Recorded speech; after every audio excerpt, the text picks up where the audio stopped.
Welcome staff and faculty, family and friends to the Queen's University 2013 Nursing Pinning Ceremony. In preparation for this speech, I have discussed ideas with various members of the class. Many of my peers had great words of wisdom to offer, such as small reminders to keep this speech appropriate as our beloved grandparents might possibly be in the audience. Additionally, many of us have family and friends in attendance who are also nurses. So to keep with the theme of this being a nursing pinning ceremony and an appropriate farewell, I invite you to reminisce with us our 4 years at Queen's in terms hopefully most of us will understand. Ladies and gentlemen, I present to you the following case studies. Before we begin, I would first like to describe what a case study is. According to our Nursing Research in Canada text from second year, a case study is the study of selected phenomenon that provides an in-depth description of its dimensions and processes. After reading that several times, it still did not make any sense to me. So here is my definition. A case study is essentially an anecdote that describes in detail a realistic event that may occur. Throughout our years as a nursing student, case studies have been presented to us for analysis in order to develop diagnoses and a possible plan of care. Without further delay, let us analyze together the following case studies that demonstrates our time at Queen's. In our first case, we examine our patient, from here on referred to as the frosh due to confidentiality reasons. The frosh was admitted to Queen's University in 2009 with fear, anxiety, but mainly excitement for the next 4 years to come. Initial treatment includes a week of orientation to our beautiful campus, our state-of-the-art simulation lab, learning school songs and cheers, and completing a frightening placebo exam in Alice Auditorium. In the first year study, the frosh engages in many educational initiatives, such as classes on nutrition, anatomy and physiology, and of course, microbiology with the finest professors.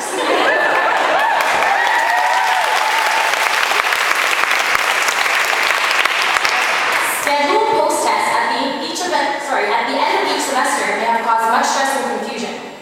However, in celebration of completing said post-tests, the frosh may engage in group activities that may render temporary memory loss at a local facility known as illness.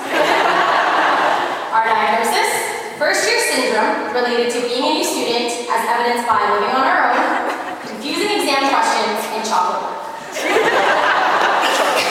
As we look back on our first-year study, we truly recognize how much we have learned about our school, ourselves, and each other. To begin, we now know that Alfie's is a far superior facility for post-test celebrations. Though first year was a time we cherished for it had its an era of new beginnings, it may also be frightening to some. Moving to a new city and meeting new friends may have been both frightening and intimidating. However, through interactions with different members of the Queen's community, we come to realize that we are not alone. Moreover, we recognize the commonality we share with other members of the nursing class and begin to acknowledge the important role they will eventually play in the future of our university career. Mainly, we all tend to share the same bewilderment when walking out of a nursing exam. Did I pick the most correct answer? Only Cheryl will know.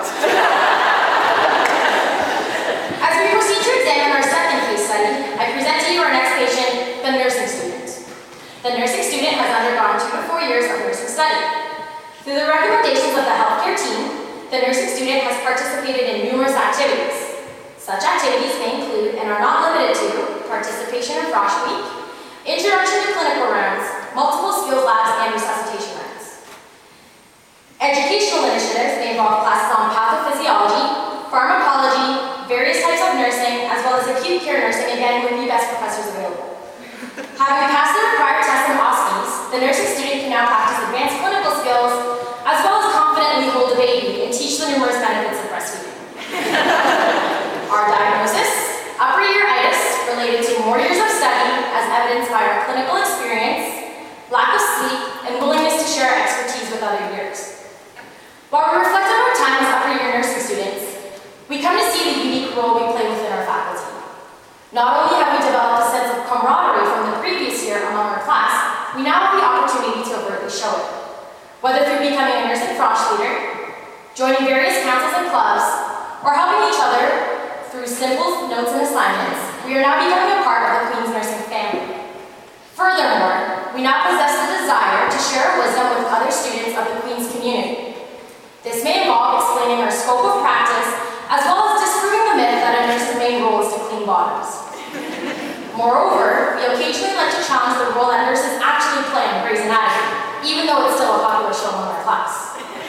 Overall, our main message is that though time after time we have been challenged in this profession, we are still proud to be called a Queen's Nurse.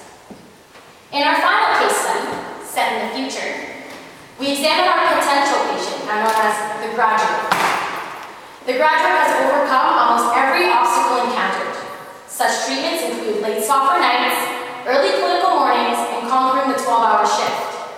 Having triumphed over the Canadian Registered Nurse exam, the graduate is now ready to be discharged from Queen's University and take on the real world. Our diagnosis? A fully equipped nurse related to our education at Queen's, as evidenced by our demeanor and essentially the diplomas we'll be receiving this afternoon. In reflecting on what is our future, I can tell you that we will all become great leaders and strive for a better tomorrow. However, these are all simple cliches, and from what I've learned throughout these past 4 years, ain't nobody got time for that.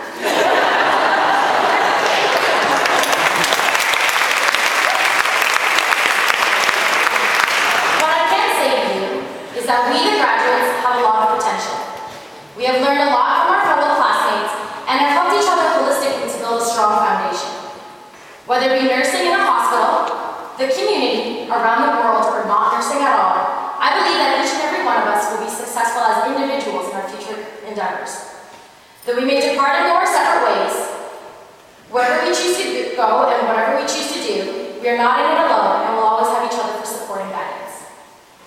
Before we adjourn, I would like to offer our gratitude to the faculty and staff of the Queen's School of Nursing. We are thankful for their continual support in helping us develop as professionals and as strong individuals. From Dr. Bear's nose flutes to Cheryl's anecdotes, your upbeat energy and clever quirks made those fun facts we learned hard to forget. On behalf of the class, I would like to extend much appreciation for your guidance, not only as our professors, but also as our mentors throughout our university experience. Additionally, I would also like to give thanks to our parents and families. You have been there for us through thick and thin, through successfully passing our first exams to helping us realize that laundry needs to be done more than once a month. You have been our moral guidance and the extra push we needed to keep us grounded and remind us when to study. We would truly like to thank our family and friends for their words of encouragement throughout this journey. Finally, to this nursing class, to say that we've had a fantastic 4 years at Queen's is unrealistic and untrue. We have each encountered our own hardships throughout these past 4 years. However, it is the truth when I say to you that never have I experienced so much camaraderie in a class than in this class as a whole. What other faculty on this campus can look to the person on your right when placed alphabetically, say something unique about them that the person on your left would also know? The amount of encouragement and support we give to each other is tremendous. And in completing the yearbook for this class, everyone was willing to contribute and all I had to do was ask. From mere strangers to becoming acquaintances, and from acquaintances to becoming good friends and pretty much my Queen's family, to you I say thank you and good luck with your future endeavors. My 4 years at Queen's would not have been the same without such a supportive group of young men and women who definitely do go here. As a parting thought, I hope that you will all reflect on the 3 case studies I have provided, and please, submit a care plan with a minimum of 3